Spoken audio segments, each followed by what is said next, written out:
Hi అండి, ఎలా ఉన్నారు? అందరు బాగున్నారా? ఈ వీడియో వచ్చేసి ఏంటి అంటే నెయ్యి ఎలా తయారు చేసుకోవాలో, ఈజీగా ఎలా తయారు చేసుకోవాలో చూపిస్తాను.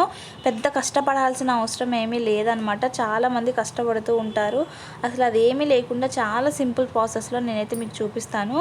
జిఆర్బి నెయ్యి పూసగా ఎలా అయితే ఉంటుందో ఇప్పుడు మనం తయారు చేసే నెయ్యి కూడా అలానే ఉంటుందన్నమాట. ఎవరు చేసుకున్నా ఇలా పర్ఫెక్ట్గా వస్తుందో ఒకసారి ఈ వీడియో చూసినట్టయితే నచ్చితే లైక్ చేయండి, సబ్స్క్రైబ్ చేసుకోవడం మాత్రం మర్చిపోవద్దు ఫ్రెండ్స్.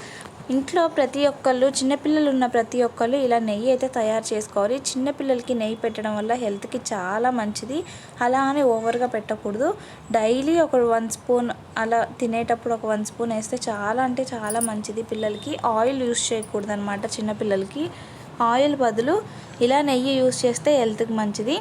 ఇక్కడ నేనైతే ఒక 10 డేస్ అయితే దాచిపెట్టుకున్నాను. 10 డేస్ ఇలా బాక్స్లో అయితే స్టోర్ చేసుకున్నాను. ఎలా స్టోర్ చేసుకున్నాను ఏంటి అన్నది కూడా ఈ వీడియోలో చెప్తాను చూడండి. ఫస్ట్ ఏం చేయాలి అంటే మనం పాలు తీసుకుంటాం కదా, పాలు తీసుకొని వేడి చేసుకోవాలి, బాగా కాగబెట్టాలి. కాగబెట్టిన తర్వాత చల్లారాలన్నమాట. చల్లారిన తర్వాత ఫ్రిడ్జ్లో అయితే పెట్టుకోవాలి. పాలని ఫ్రిడ్జ్లో పెట్టడం వల్ల ఏంటి అంటే పాల మీద మీగడ అనేది కొంచెం గట్టిగా అవుతుంది, తిన్నుగా వస్తుంది అనమాట, మందంగా అవుతుంది. ఆ మీగడని దాచిపెట్టినట్టయితే మన బాక్స్లో చాలా మంచిది. మనం నార్మల్గా పాల మీద మీగడ తీసుకుంటే అది థిక్నెస్ అనేది ఉండదన్నమాట. ఫ్రిడ్జ్లో పెట్టుకోవడం వల్ల చాలా మందంగా వస్తుంది, చాలా బాగుంటుంది. అలా మనం ఫ్రిడ్జ్లో పెట్టింది తీసుకోవాలన్నమాట. ఇలా రోజు కలెక్ట్ చేసుకోవాలి. రోజు కొంచెం మీగడ అయితే తీసి పెట్టుకోవాలి బాక్స్లో. ఇలా బాక్స్లో పెట్టుకున్నది నార్మల్ ఫ్రిడ్జ్లో పెడితే ఏమవుతుంది అంటే బూజు అనేది పడుతుంది, ప్లస్ స్మెల్ వస్తుంది. కానీ డీ ఫ్రిడ్జ్లో పెట్టడం వల్ల స్మెల్ రాదనమాట. ఎక్కువ కూలింగ్ ఉండేటట్టు చూసుకోవాలి. డీ ఫ్రిడ్జ్లో పెట్టడం వల్ల మంచిది. అండ్ నెక్స్ట్ వచ్చేసి ఏంటి అంటే ఇలా నేను 10 డేస్ది కలెక్ట్ చేసుకున్నాను కదా మొత్తం, దాన్ని మొత్తాన్ని కూడా కూల్ వాటర్ ఉంటుంది కదా, కూల్ వాటర్లో వేయాలి. కూల్ వాటర్లో వేయడం వల్ల దాంట్లో ఏమన్నా డస్ట్ ఉన్నా, ఏమన్నా ఇంకా వేరే పార్టికల్స్ కానీ ఇంకా వేరే ఏమన్నా ఉన్నా కానీ మొత్తం కూడా క్లియర్ అవుతాయి.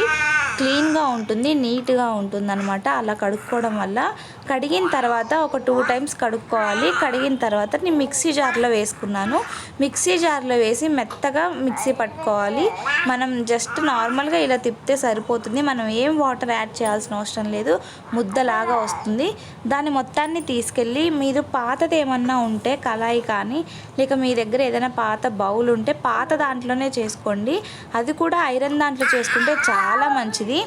ఐరన్ దాంట్లో చేయడం వల్ల ఏంటి అంటే చాలా చిక్కగా వస్తుంది నెయ్యి అనేది, చాలా టేస్టీగా ఉంటుంది. ఇలా పెట్టేసుకోవాలన్నమాట. పెట్టేసుకున్న తర్వాత చాలాసేపు తిప్పుతూనే ఉండాలి, అడుగు అంటకూడదు. అడుగు అంటితే మాడి వాసన వస్తుంది. చాలాసేపు ఉండాలి, ఓపిక పట్టుకోవాలి. తిప్పుతూ ఉంటే ఇలా మనకి నెయ్యి అయితే రెడీ అవుతుంది, పూసగా రెడీ అవుతుంది. ఇది 10 డేస్ది మాత్రమే. నాకు